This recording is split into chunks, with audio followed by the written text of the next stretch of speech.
기독교는 믿음의 종교다라고 얘기를 합니다. 그리고 다른 종교는 행위의 종교다라고 얘기를 하는데요. 자, 믿음의 종교, 뭔가를 믿어야 되겠죠. 무엇을 믿어야 될까요? 제가 이제 청년부에서 그런 질문을 합니다. 구원이라는 측면에서 구원을 받기 위해서 우리가 무엇을 믿어야 됩니까? 라고 질문을 보통 하면은 대답을 하죠. 예수님께서 우리 죄를 위해서 십자가에서 피 흘리신 죽으심을 믿어야 된다. 맞나요? 맞죠? 예. 자, 그럼 제가 그때 이제 이렇게 질문을 합니다. 그러면 예수님 옆에서 피 흘리면서 죽은 사람이 있죠. 강도라고 이제 우리 얘기하는데 그 사람을 믿으면 안 되나요? 그 사람도 피 흘리면서 죽었습니다. 뭐가 차이가 나나요? 예, 머릿속에서 많은 대답이 떠오르죠. 당연히 예수님과 다른 사람은 틀리죠. 예. 여러분은 그렇게 얘기할 것입니다. 예수님은 하나님의 아들이고 세상을 창조하신 전능하신 분이다라고 얘기를 할 것입니다. 자, 그러면은 예수님도 2000년 전에 이스라엘 땅을 걸어 다녔던, 그냥 육체에 입고 다녔던 분입니다. 그 당시에 남들이 보기에는 그냥 평범한 사람이었을 뿐입니다. 몫으로서 30살까지 살았습니다. 자, 그러면 그분이 하나님의 아들이라는 것을 우리가 어떻게 증명을 할까요? 여러 가지로 설명할 수가 있죠, 물론 당연히.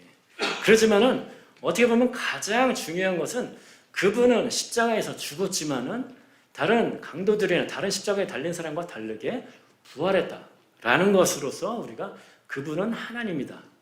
그리고 그렇게 우리가 설명할 수가 있습니다.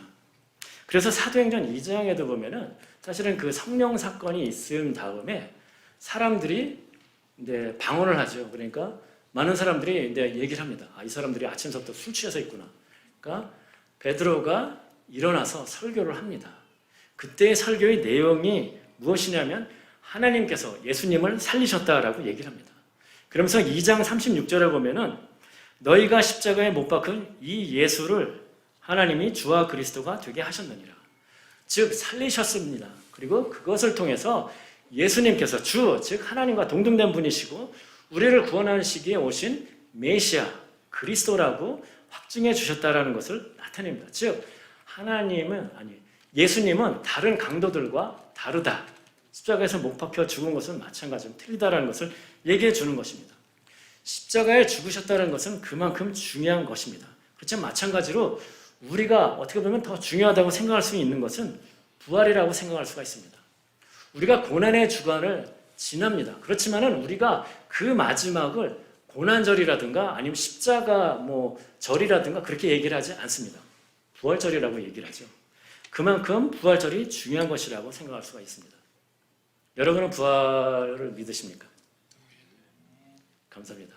믿음이 다 좋으시네요. 예. 그렇지만 많은 사람들은 어떻게 공격을 합니까? 과학이 발전한 이 시대에 과학으로 설명할 수 없는데 그게 말이 되냐? 합리적이고 이성적인 것이 중요한 시대에 말도 안 된다라고 하면서 기독교 교리가 잘못됐다라고 얘기하는 사람들이 많이 있습니다. 믿지 못하는 사람들이 많이 있습니다. 어쩌면 교회를 다니는 여기에 있는 여러분 가운데서도 다른 거는 다 믿겠는데 사람이 죽었다가 살아나. 그거는 잘 모르겠는데 라고 하는 분이 어쩌면 있을지도 모르겠습니다. 이렇게 믿지 못하는 것은 현대 21세기의 과학이 발달한 시대만의 문제가 아니라 예수님 당시 초대교회에도 마찬가지로 있었습니다. 그래서 오늘 본문을 보면은 12절을 함께 읽어보도록 하겠습니다. 그리스도께서 죽은 자 가운데서 다시 살아나셨다 전파되었거늘 너희 중에서 어떤 사람들은 어찌하여 죽은 자 가운데서 부활이 없다 하느냐. 들은 사람으로서 직접 들은 얘기가 있는데도 믿지 못하는 사람들이 당시에 많이 있었습니다. 과학이 발전하지도 않았고 합리적 무슨 논리적 그런 것이 발전하지 않았던 시절에도 부활이라는 사실은 사실 많은 사람들에게 믿기가 어려웠습니다. 13절과 14절도 함께 읽어보도록 하겠습니다.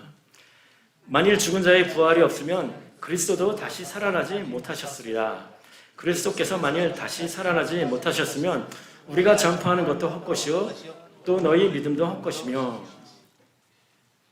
죽은 자의 부활이 없다라면은 우리가 예수님도 살아나지 못하실 것이라고 얘기를 합니다. 그 얘기는 무엇입니까? 좀 전에 주와 그리스도가 되게 하셨다라고 하는데 주와 그리스도도 아닌 것입니다. 그냥 십자가에서 죽은 예수님 옆에서 죽은 강도와 아무 차이가 없습니다. 그만큼 부활이라는 것은 중요한 것입니다. 15절도 함께 읽어보도록 하겠습니다.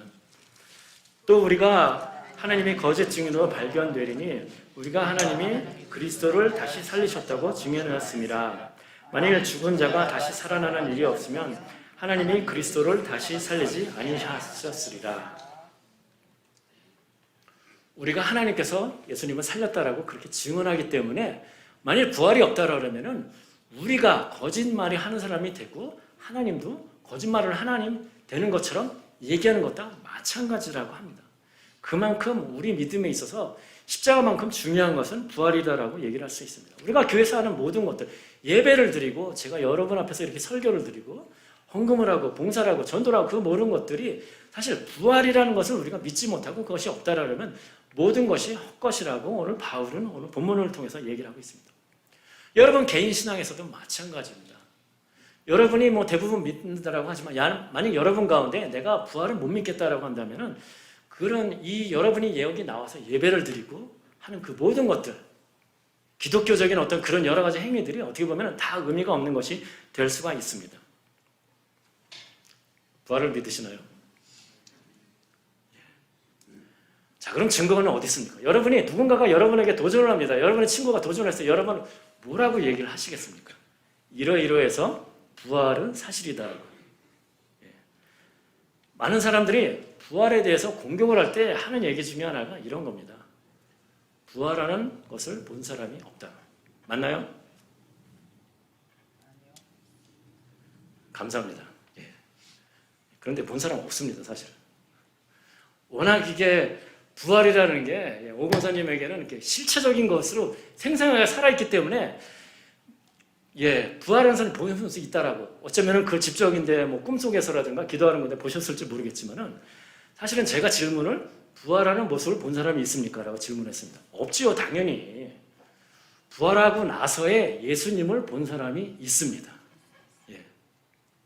그럼 좀 전에 공격, 부활하는 거 본 사람이 없어. 그래서 날 못 믿겠어라 그러면 어떻게 대답을 해야 될까요? 자, 그래요. 우리가 신문이나 그 뉴스 같은 데서 살인사건이 있습니다. 그런데 사실은 우리가 그런 살인사건이 어떤 사람이 범인이라고 했을 때 그 사람이 직접적으로 누군가를 이렇게 찌르는 것을 직접 본 사람이 아무도 없습니다. 그리고 CCTV도 없습니다. 그런데 우리는 어떻게 그 사람이 죄인이라 죽였다라고 얘기를 하냐면은 그 사람이 집 밖에 칼 들고 예를 들면 피 묻은 칼을 들고 있는 것을 본 사람이 있다. 그리고 그 칼에서 당연히 지문이 나왔을 테고요. 그리고 그 죽은 사람의 피가 나왔다. 그리고 그 사람이 예를 들면 며칠 전에 그 칼을 샀다. 그리고 평소에 그 죽은 사람하고는 원한 관계가 있어갖고 평소에도 맨날 그 사람 죽여야지라고 얘기를 했다. 그런 여러 가지 정황 증거들이 모두 모여졌을 때 우리는 그 살인하는 모습을 직접 본 사람이 아무도 없지만은 이 사람이 살인자다라고 추궁할 수가 있죠. 그리고 그런 것은 추궁을 받았을 때 살인자는 결국 고백할 수밖에 없습니다. 왜냐하면 모든 증거가 그 사람이 죽였다라는 것을 나타내기 때문이죠. 정황 증거라고 얘기합니다. 여러분이 사실이라고 믿는 많은 것들이 사실은 그런 것들이 많이 있습니다. 사실 사건 가운데는 직접 본 사람도 없고 찌르는 장면을 직접 찌르는 그 순간을 본 사람이 없고 아니면은 CCTV도 없습니다. 그렇지만 우리는 그 사건이 어떤 사람이 저질렀다라는 것을 믿을 수가 있습니다. 마찬가지로 우리도 예수님이 부활했다는 사실을 여러 가지 정황 증거, 살인 사건을 보듯이 그렇게 생각해 볼 수가 있습니다. 그것을 알아보도록 하겠습니다. 첫 번째는 증인들이 많다는 것입니다. 첫 번째 좀 전에 살인 사건을 얘기했을 때도 어떤 사람이 찌르는 것을 보진 않았지만은 그 밖에서 피 묻은 칼을 들고 있는 사람을 봤다라고 했을 때 그 사람이 구회무인데 어디 도망가면서 버렸겠죠. 그렇지만은 그 사람의 증거 능력이 있으면 그러니까 아주 어린아이라든가 심식미약이 아니면은 증거로서 채택이 되겠죠, 당연히. 내가 봤다라고 얘기를 하는데. 자, 그런데 한 사람은 예를 들면 어떤 나도 사실은 그 찌른 사람하고 별로 관계가 안 좋아. 그래서 예를 들면 거짓 증언을 할 수도 있잖아요. 그런데 여러 사람이 봤다. 그럼 또 다른 얘기가 되죠. 한 사람은 거짓말을 할 수도 있다라고 생각할 수 있지만 여러 사람이 봤다라고 하면은 이게 짜야 되는데 이게 사실은 안 맞으면인데 그 들통이 날 수가 있죠. 성경은 어떻게 얘기하고 있을까요? 예수님의 부활 사건에 대해서. 고린도전서 15장 4절부터 6절까지 성경은 이렇게 얘기합니다. 장사 지낸 바 되셨다가, 즉 십자가에서 죽으셨다가 성경대로 사흘 만에 다시 살아나사 게바에게, 베드로입니다. 베드로에게 보이시고 후에 12제자에게와 그 후에 500여 형제에게 일시에 보이셨더니 그 중에 지금까지 대다수는 살아있고 어떤 사람은 잠들었으며. 증인이 있는데 몇 명이라고 얘기를 합니까? 여러 번 여러 사람에게 보였는데 한 번은 500명에게 보였다라고 얘기를 합니다. 그리고 그 중에 대부분은 아직도 살아있다. 몇 명까지도 어떻게 보면은 짜고서 치는 흔한 말로 우리 표현으로 하면 고스톱이 될 수도 있지만은 500명이다. 불가능합니다, 사실은. 입을 맞춘다는 게. 그리고 500명에게 나타났다는 것은 500명이 어떤 모이는 그런 어떤 행사나 모임이나 있었을 것입니다. 그러니까 어떤 특정 날짜나 특정 장소가 있었겠죠. 그래서 사람들인데 예를 들자면 뭐 얘기를 합니다. 그때 부활한 예수님을 봤어. 그럼 어떤 사람이 그러겠죠. 사실이 아니라면. 나도 그 자리에 그 모임에 있었는데 그때 그런 일 없었어 라고 얘기를 하겠죠. 그런데 그렇게 얘기하는 사람이 아무도 없었습니다. 오늘 바울은 자신 있게 얘기를 합니다. 500명에게 보였고 그 중에 대부분은 아직도 살아있다. 내 말이 거짓말이라면은 그날 그런 일이 있었을 때 거기 참가했던 사람들한테 물어봐라라고 얘기하는 것과 마찬가지 얘기가 되는 것입니다. 즉 증인이 많다는 것이 그것이 역사적 사실이라고 우리가 믿을 수 있는 근거가 되는 것입니다. 그리고 예수님의 그 부활했다는 사실은 로마 정부는 사실은 예수님의 어떤 그 기독교라는 측면에서 당시에는 중립적인 입장이었습니다. 거기 문서에도 보면은 빌라도에 의해서 십자가형을 받고 죽었다가 살아났다, 3일 후에 살아났다고 하는 사람들의 모임이 이런 식으로 하는 그런 문서들이 있습니다. 당연히 여러 가지 초기 기독교 저작들, 우리가 초대 교부, 우리가 지도자들의 그 저작에도 예수님이 부활하셨다는 얘기들이 많이 나옵니다. 그리고 무엇보다 가장 중요한 것은 우리가 지금 알고 있는 성경이 예수님이 십자가에서 죽으셨다가 부활했다는 얘기를 하고 있습니다. 복음서뿐만 아니라 성경의 모든 저자들이 그런 얘기를 하고 있죠. 어떤 사람은 그런 얘기를 할 것입니다. 성경은 어차피 제자들이 썼는데 제자들이야 어차피 자기들이 이렇게 적당히 거짓말 쓴 거 아니냐. 성경의 내용을 보면은 사실은 제자들이 썼으면은 그러잖아요. 남들 얘기는 좀 그렇더라도 자기들 얘기는 좀 이렇게 미화해서 좋게 쓰지요. 성경을 읽어보세요. 복음서를 보면은 거기에 나오는 제자들의 모습은 그 자기의 스승인 예수님의 말을 이해도 못했습니다. 어머니에 관심이 있었습니다. 어떤 그 메시아로서 그 영적인 메시아로서 생각하지도 않았습니다. 어떻게 보면은 한 자리에 어떻게 예수님을 통해서 그 한 자리 차지할까 그런 거를 다투던 사람들이었습니다. 지금 이 얘기를 하는 건 무엇입니까? 그렇게 써 있으니까 제가 얘기를 하는 거예요. 그러니까 자기들이 별로 이렇게 아름다운 모습으로 전혀 그리지를 않았습니다. 왜 그랬을까요? 자기 얘기는 좀 아름답게 쓸 수 있잖아요. 역사적인 사실을 사실대로 쓰겠다는 그런 어떤 그 사명감, 생각이 있었기 때문에 그렇게 쓴 것입니다. 그렇기 때문에 우리는 그 성경의 얘기도 역사적인 사실로서 우리가 다 받아들일 수 있는 것입니다. 사실은 다른 그 시대의 역사적인 얘기랑 비교하면서 하면은 사실 훨씬 많은 얘기를 할 수도 있지만은 그 얘기가 오늘 중심이 아니기 때문에 그 얘기는 안 하고 넘어가도록 하겠습니다. 당연히 제자들이 쓴 얘기를 통해서도 예수님의 부활했다는 얘기를 쓰고 있습니다. 당시에 또 많은 증인이 있었다고 하지만은 당시 예수님을 못 박은 종교 지도자들은 이것이 문제가 될 것을 알았습니다. 그래서 거짓 소문을 통해서 다른 소문을 퍼뜨리려고 노력을 했습니다. 그래서 마태복음 28장 12절 13절에 보면은 그들이 장로들과 함께 모여 의논하고 군인들에게 돈을 많이 주며, 즉 예수님의 무덤을 지키던 군인들에게 돈을 많이 주며 이르되 너희는 말하기를 그의 제자들이 밤에 와서 우리가 잘 때 그를 도둑질하여 갔다 하라. 지금 무엇입니까? 사람들이 예수님이 부활했다는 증거로서 하나 얘기하는 것이 무엇이냐면은 무덤이 비었다라고 얘기를 합니다. 그것도 중요한 증거가 됩니다. 그런데 여기 지금 뭐라고 하라고 얘기를 합니까? 제자들이 밤에 와서 도둑질해서 갔다라고, 시체를 가져갔다라고 얘기를 하라고 그러는 것이죠. 만약 이 말이 사실이라면, 이 거짓 소문이 사실로 되려면은 사람들인데 그것을 아니 틀렸다라고 얘기를 하려면은 부활한 사람을 봤다라고 얘기를 하면 되겠죠. 당연히 부활한 사람이 있었고 시체를 가져가긴 왜 시체를 가져가? 내가 부활한 예수님을 봤는데라고 증언하는 사람들이 굉장히 많이 있었습니다. 그러니까 당연히 그 소문이 거짓이 되는 거죠. 제자들이 왜 시체를 가져갑니까? 부활한 사람이 걸어 다니는 걸 봤는데. 이렇게 사실은 예수님의 부활한 모습을 본 사람이 많이 있습니다. 그들이 봤다고 증언하는 것을 통해서 우리는 예수님이 부활하셨다는 것을 확실히 믿을 수가 있습니다. 두 번째는 제자들이 변했다는 것입니다. 예수님의 제자들은 전날 밤 우리가 최후의 만찬이라고 하는 그때 예수님께서 제자들에게 얘기를 합니다. 너희들이 오늘 밤에 나를 다 버릴 것이다. 그러더니 베드로가 얘기를 합니다. 나는 절대로 안 버릴 것입니다. 그랬더니 예수님께서 네가 오늘 밤에 닭이 울기 전에 3번 나를 부인할 것이다. 그러니까 내가 주와 함께 죽을지라도 절대로 부인하지 않을 것입니다. 라고 베드로가 얘기하고 다른 제자들도 마찬가지로 얘기했다라고 나옵니다. 자신이 있었죠, 제자들. 왜냐하면 그 며칠 전에 사실은 예루살렘에 입성을 할 때 굉장한 어떤 그 환호를 받으면서 들어갔습니다. 이제 정말로 예수님을 통해서 내가 한 자리 하겠구나 라고 어떻게 생각했을지도 모릅니다.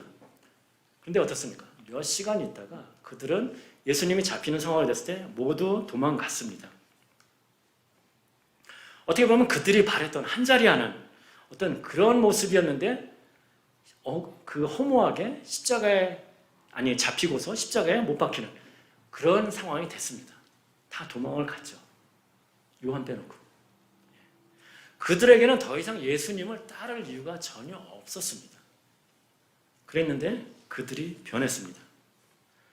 예를 들자면 도망갔다가도 몇몇 사람들이 그래도 내가 예수님을 따르던 그래도 수제자 내지는 따르는 제자라는 그런 게 있는데 내가 의리를 생각해서라도 지키겠다 라는 수준이 아니라 모든 제자들이 좀 이따 얘기했지만 더 많은 사람들이 갑자기 바뀌었습니다.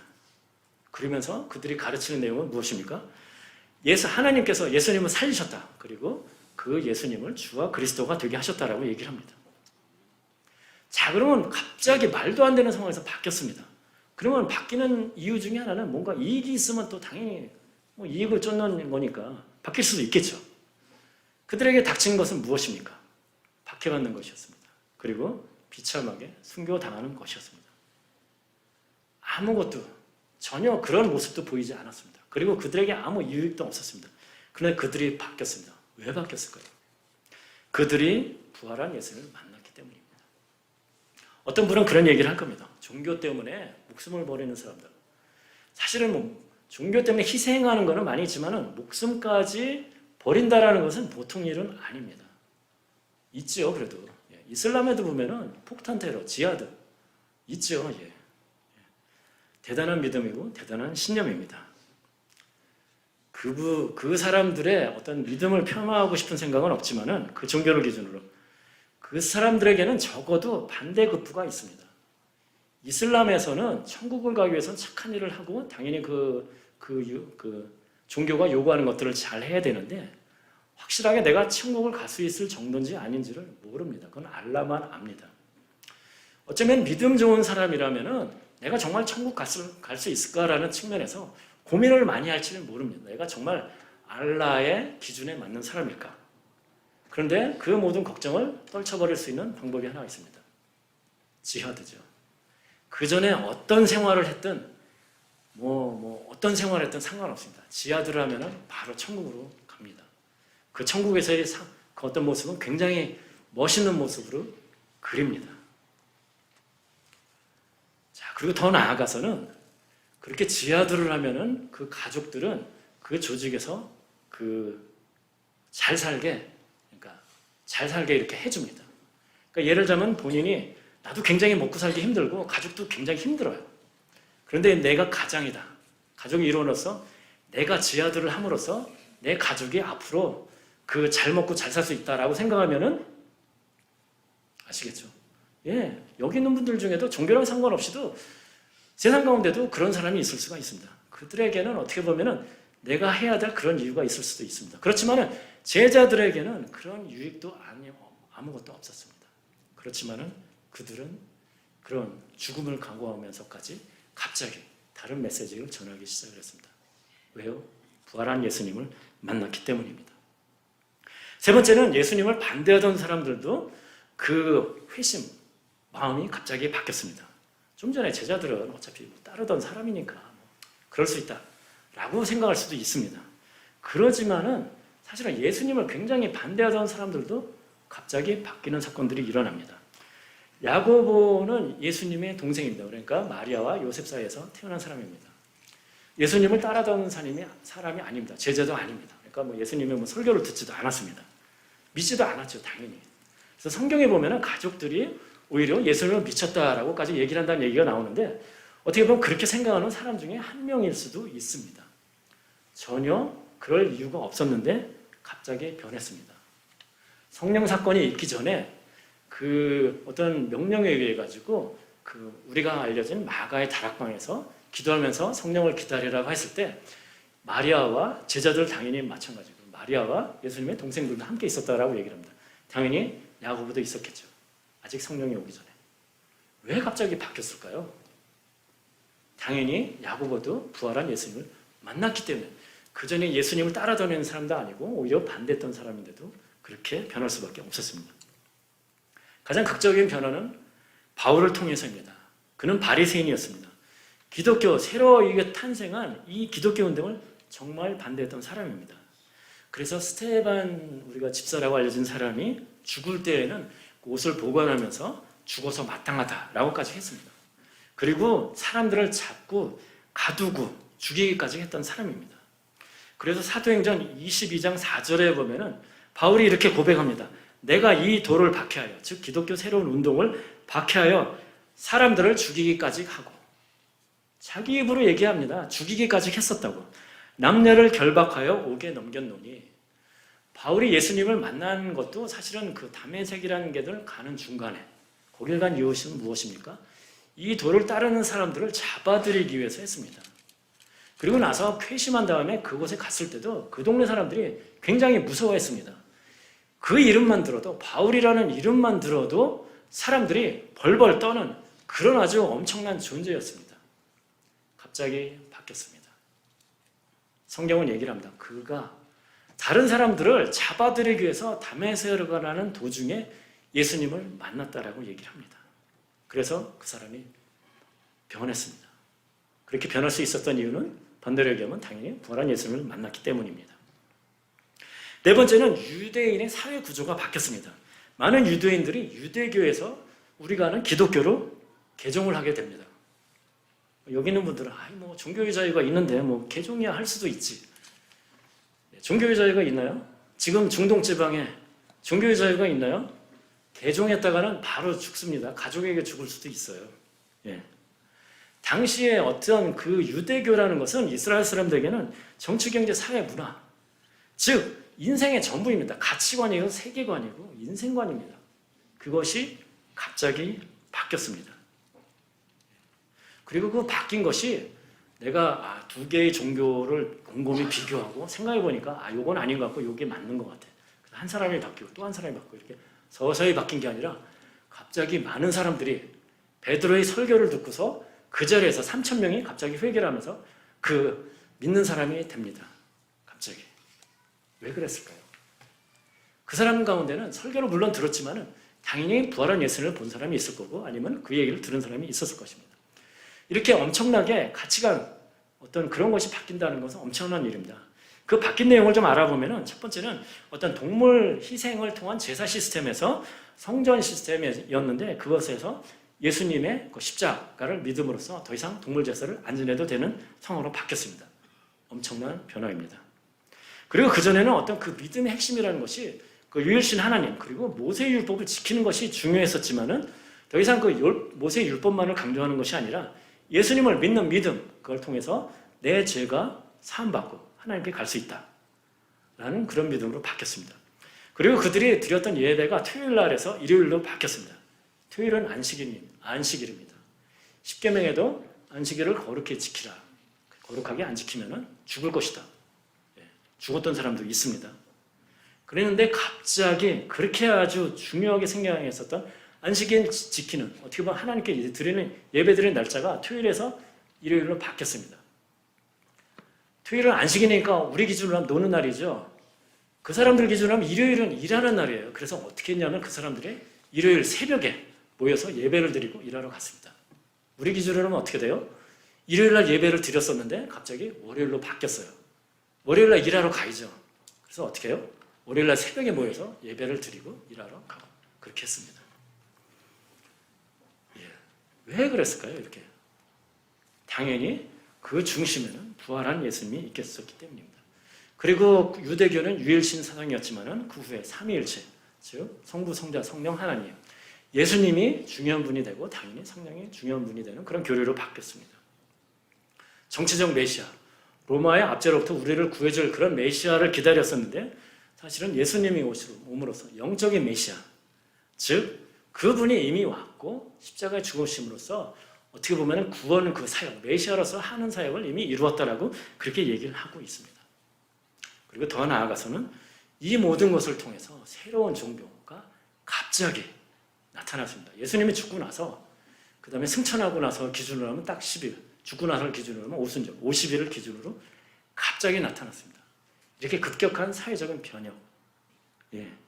사람들이 사실은 좀 전에 스테반이 죽는 얘기를 했었지만은 그 어떤 믿음 때문에 엄청난 박해가 있습니다. 그래서 사도행전 8장 1절에 보면은 그날에 예루살렘에 있는 교회에 큰 박해가 있어 사도회에는 다 유대와 사마리아 모든 땅으로 흩어지니라. 이들이 그 믿음을 가짐으로써 맞이했었던 것은 자기 어떻게 보면 생존의 어떤 터전을 버리고 다른 데로 도망갈 수밖에 없는 그런 상황이었습니다. 단순히 종교를 바꿨기 때문에 엄청난 일이었죠. 왜 그 사람들은 그렇게 했을까요? 그 불편함을 감수한 것까지. 그것은 바로 그들이 부활한 예수님을 만났고, 물론 그 후에 성경은 얘기합니다. 당연히 그 성령의 임재를 체험했기 때문에라고 하지만은 1차적으로 그들이 그러한 믿음을 가질 수 있는 근거는 부활한 예수님을 믿었기 때문입니다. 보았기 때문이고 그를 믿었기 때문입니다. 말씀을 맺고자 합니다. 당시에는 엄청난 사회 변혁이 있었습니다. 급격하게 있었습니다. 그것을 우리는 설명할 방법이 없습니다. 우리는 전공정보상 그 모든 것은 하나의 그 어떤 포인트로 수렴된다라고 할 수 있습니다. 그것은 예수님께서 십자가에서 죽으신 것뿐만 아니라 3일 후에 그 무덤을 깨고 부활하셨다는 것입니다. 어떤 사람은 그런 얘기도 사실 합니다. 사실은 십자가에서 매달렸지만 사람이 그렇게 쉽게 죽는 게 아니야. 그러니까 사실은 죽은 게 아니라 그냥 무덤에 죽지 않은 채로 묻혔는데 그러고 나서 이제 무덤에서 걸어놓았다. 그런 얘기를 하는 사람이 있는데 참 마음이 아픕니다. 참 반대를 하려면 참 여러 가지 이유를 대야 되는데 이런 것까지 되는구나. 당시 상황을 압니다. 그러니까 채찍에 맞았다는 것을 압니다. 당시 채찍형은 39대. 그것만 맞고도 죽는 사람 많아요. 그러니까 우리 예를 들자면 조선시대 같은 때 태형 맞고 죽는 거랑 똑같은 얘기라고 생각할 수가 있습니다. 그리고 로마의 형벌을 받았습니다. 로마 군인들에게. 군인이라는 것은 무엇입니까? 죽이는데 전문가들입니다. 어떻게 하면 죽는지를 알고 어떻게 해야지 확실히 죽었는지 확인하는 것도 다 아는 사람들입니다. 그 사람들이 십자가형을 가했습니다. 그리고 마지막에는 옆구리까지 찔리면서 확인사살까지 했습니다. 그런데도 살아났다라고 믿고 싶은 사람이 있는지는 모르겠습니다만 너무 말도 안 되는 얘기입니다. 예수님께서는 십자가에 죽으셨습니다. 우리 죄를 위해서 죽으셨고 십자가에서 그리고 부활하셨습니다. 여러 가지 정황 증거가 그것을 나타내고 있습니다. 저는 여러분에게 그걸 지금 제시하고 있습니다. 여러분에게 믿으라고 얘기를 하고 있지만은 믿음의 종교라는 것이 무엇입니까? 믿고 안 믿고는 여러분이 어떻게 하느냐에 달려 있습니다. 제가 설교를 하고 목사님도 설교를 하고 성경 공부를 통해서 여러 가지를 지나지만은 그 모든 것을 믿느냐 안 믿느냐는 것은 사실은 여러분의 선택에 달려 있습니다. 여러분이 안 믿겠다라고 하면은 방법이 없습니다. 제가 다만 이런 얘기를 하는 것은 어떻게 보면은 여러 가지 과학이라는 이름으로 여러분에게 들으든 죽은 사람이 어떻게 살아라는 것을 했을 때 그것을 어떻게 보면은 방어할 수 있는 어떤 사탄의 공격을 물리칠 수 있는 그런 도구로서 설명을 드리는 것이지 그리고 당연히 여러분이 믿었으면 좋겠지만 믿음을 여러분에게 강요할 수는 없습니다. 이런 많은 증거가 있어도 어떤 분이 그렇지만은 죽은 사람이 어떻게 살아? 한마디만 하면 저는 더 이상 할 말이 없습니다. 사실은. 그렇지만 여러분은 마찬가지로 합니다. 제가 이런 얘기를 하기 전에도 많은 분들이, 여기 있는 어떻게 보면 대부분의 사람들이 이미 부활을 사실을 믿는 분이 있다는 것을, 우리가 믿느냐 안 믿느냐의 문제입니다. 사실은 부활은 가능합니다. 오늘 본문도 얘기했듯이 만약 사람이 부활이 없더라면 예수님도 부활을 못했을 것이고 우리의 믿음도, 우리가 전하는 것도 모두 헛것이다라고 얘기를 하고 있습니다. 사실 더 중요한 것은, 근본적인 질문은 우리가 하나님께서 이 세상을 창조하는 것을 믿느냐일 것입니다. 창세기 1장 1절은 하나님께서 천지를 창조하셨다라고 얘기를 합니다. 이에 광대한 우주, 그리고 이 미묘한 인간의 육체를 직접 무에서 창조하신 분입니다. 자, 그분에게 있어서 사람이 잠깐 죽었다, 숨이 끊어졌다가 다시 원위치 살리게 하는 거, 병이 났다가 병 고치는 일들, 별일 아니라는 건 당연히 생각할 수 있겠죠. 아니, 이 우주를 만드시고 이 육체를 직접 만드시는 분인데, 그러니까 결국은 우리가 어떻게 보면은 더 근본적인 질문은 하나님께서 이 세상을 창조하셨다는 걸 믿을 수 있느냐라는 질문이 될 것입니다. 예수님의 부활을 믿는 것은 굉장히 중요합니다. 그것은 예수님께서 하나님의 아들이라는 것을 믿을 수 있는 것입니다. 그리고 그것이 우리의 믿음의 대상이 되고, 그리고 그분에게 우리가 구할 수 있는 기도의 대상이 될 수가 있습니다. 예수님께서는 부활을 통해서 죄와 사망을 이기셨습니다. 그리고 그것을 통해서 당연히 우리도 우리 죄로부터 우리를 구할 수 있다는 그런 믿음을 가질 수가 있습니다.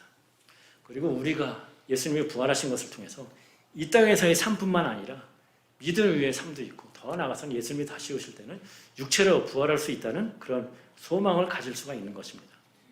우리는 지금 사순절을 지금 지나고 있습니다. 3주일은 부활절인데요. 당연히 우리가 사순절을 지나면서 거룩한 모습으로 경건하게 예수님의 십자가에 죽으신 부활을 상고하면서 진행이 되지만은, 어떻게 보면 더 근본적인 질문은 여러분이 정말로 부활을 믿느냐일 것입니다. 만일 그것을 믿지 않는다라면 여러분이 그 여러 가지 해는 그런 경건의 행동 자체도 의미가 없을 수도 있습니다. 예수님의 제자들은 직접 부활한 예수님을 만났습니다. 그리고 당시에 많은 사람들은 그런 부활한 사람이 전하는 얘기를 1차 한 달이 건너서라고 표현하죠. 그래서 얘기를 들었습니다. 그렇지만 여러분들은 조건이 더 안 좋죠.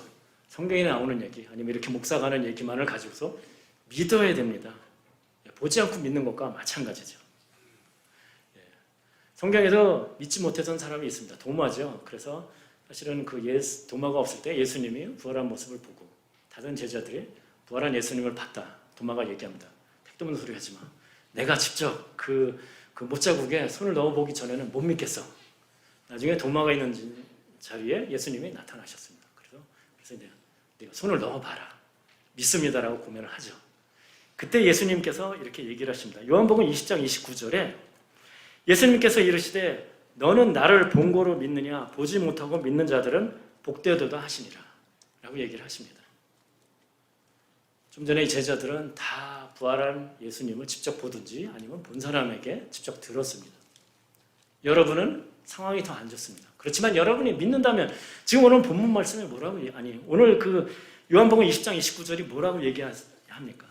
보지 못하고 믿는 자들은 더 복이 있다라고 얘기를 합니다. 여러분은 어떻게 보면 더 복된 생활을 할 수도 있습니다. 그것의 중심은 여러분이 정말로 부활의 믿음, 진정한 믿음을 갖고 있느냐 없느냐가 될 것입니다.